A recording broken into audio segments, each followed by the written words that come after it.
again, welcome to a new video. What we have going on is a little bit different from what we do usually.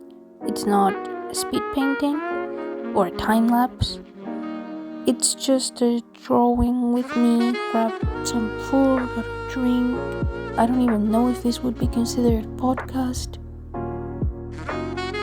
The only thing that matters is that we're trying to get our creativity back because we have to deal with artblock. Now, I'm not gonna go explaining here what artblock is or anything. We're just kind of like suffering together. That's the video. Just suffering together with artblock. I don't have any idea of what to make.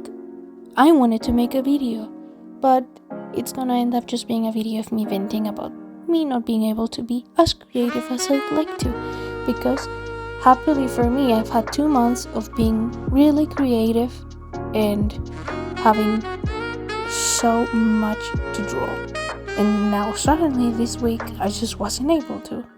And so let's suffer together and just have a little podcast here.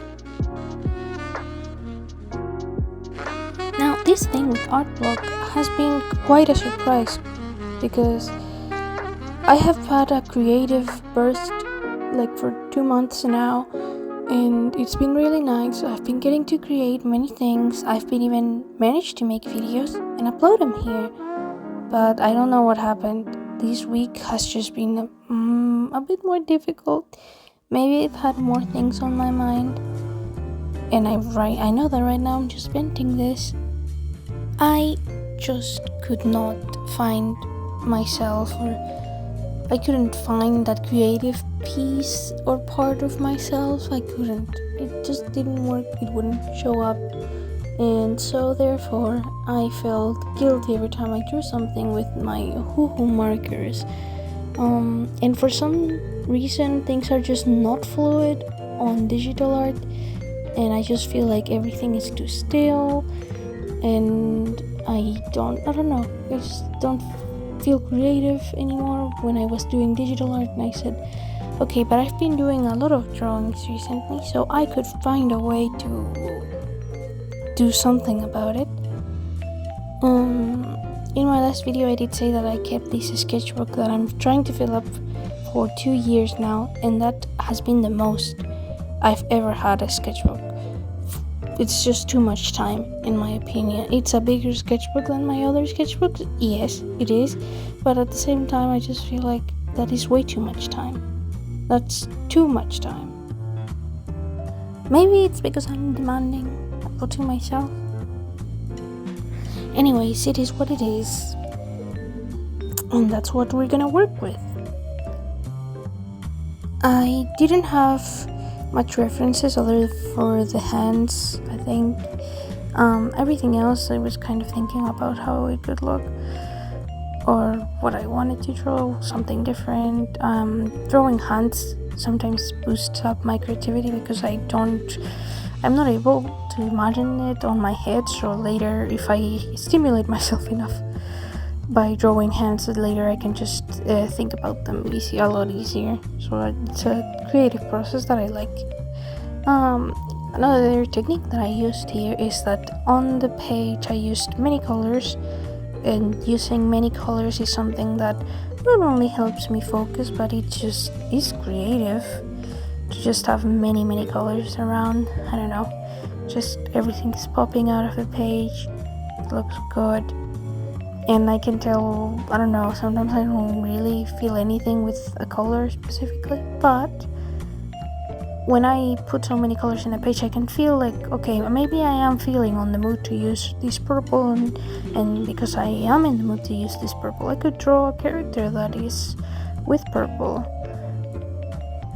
or a purple palette character, an environment, a purple cat, something like that.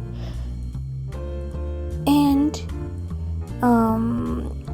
these colors are watercolors. They're eggline watercolors, and some of them, which I think were the greens mostly, were mixed with koi watercolors. Sakura? Are they sakura? think they're called koi watercolors. Yes. As for the details that I'm putting in their drawing, or the line art, I am using a regular big pen, like I said before. The advantages of using just a big pen that you use for class, it feels kind of like how when in class, I don't know how, but in class what I drew was so much more detailed, so much better than whatever I drew at home, but it was always with the cheapest or the not special art supplies, just the regular school supplies, and of course in a squared sheet of paper, because if I try to do it now, there is a science for this. I know that the science behind the square sheet of paper is that because it's squared and I kind of understand that each square is like a size. It's a perfect size on each side. Your brain finds it easier to find proportions and just draw things in there, and it makes everything that you draw in there look good. We should put that to the test. I don't know. Let me know if that's something that interesting. I don't know if anything will come out of that. I just thought that was random. But I guess I kind of really thought about my school. When I was at school, I would draw a lot in those square sheets of papers and in the math notebooks.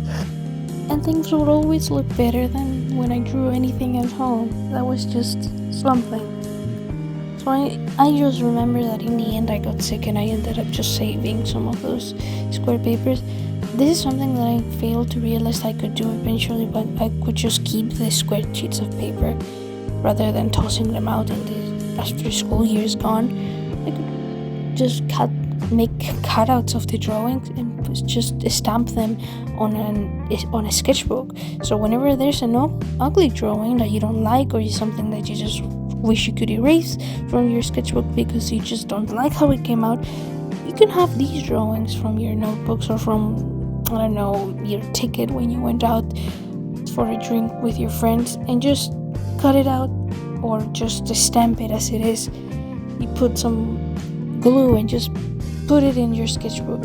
It's a win for your sketchbook, it's a win for you, and it's a win for the poor notebook that you had to use when studying math. Make it useful. I'm wondering if it is better if I just speak throughout the video or just let you be on your own, enjoy something while you have me in the background.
just a big pen, it just makes a slight difference.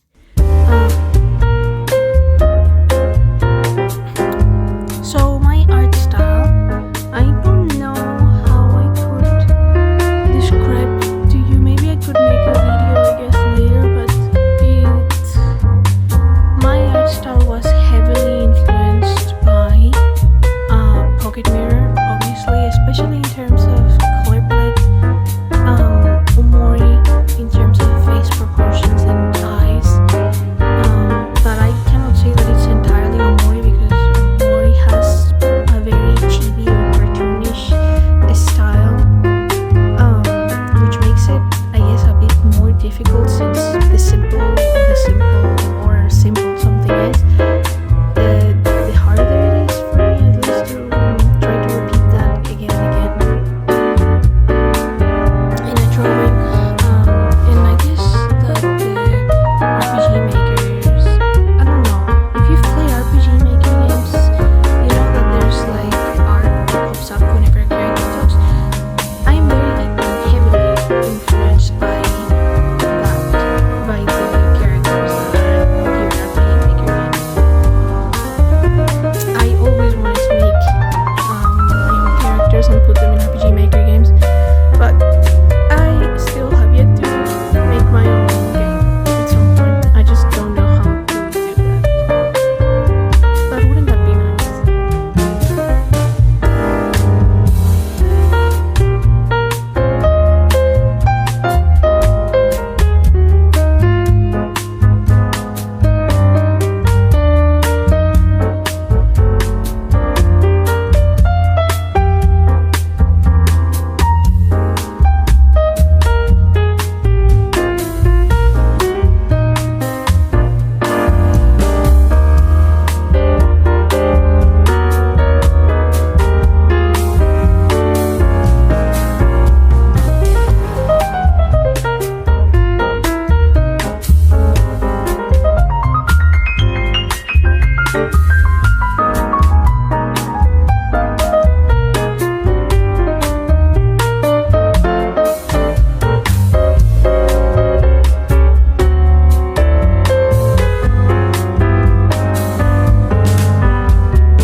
Cats because they are cats with stain patterns, but a calico cat is I guess a cat that has 3 colors at least.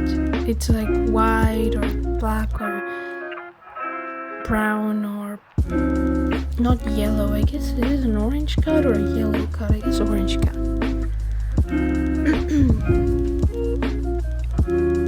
And here's my attempt to try and fix whatever it is. I ended up giving up, so I ended up just giving him a crying clown face, or more like, I don't know, bad sleep clown face. I didn't like this face either. I think I made the nose very badly proportioned, or it's something about how the mouth is not opened and the chin is, I don't know. It's supposed to be the mouth open, but the chin is too low and the mouth is not fully open, making it look a bit weird.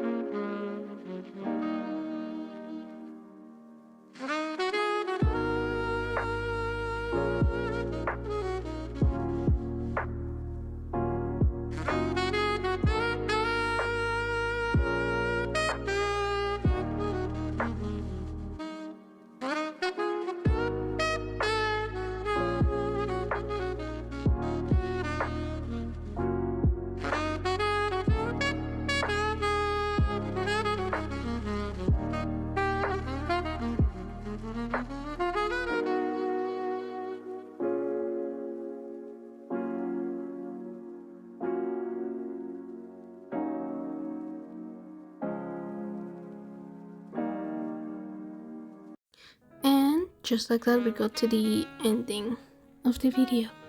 If you liked it, please like the video and subscribe if you want to see more of this. Tell me if you enjoyed suffering with me through artblock. You can follow me on my social medias where I upload very often. So we'll see you in the next one.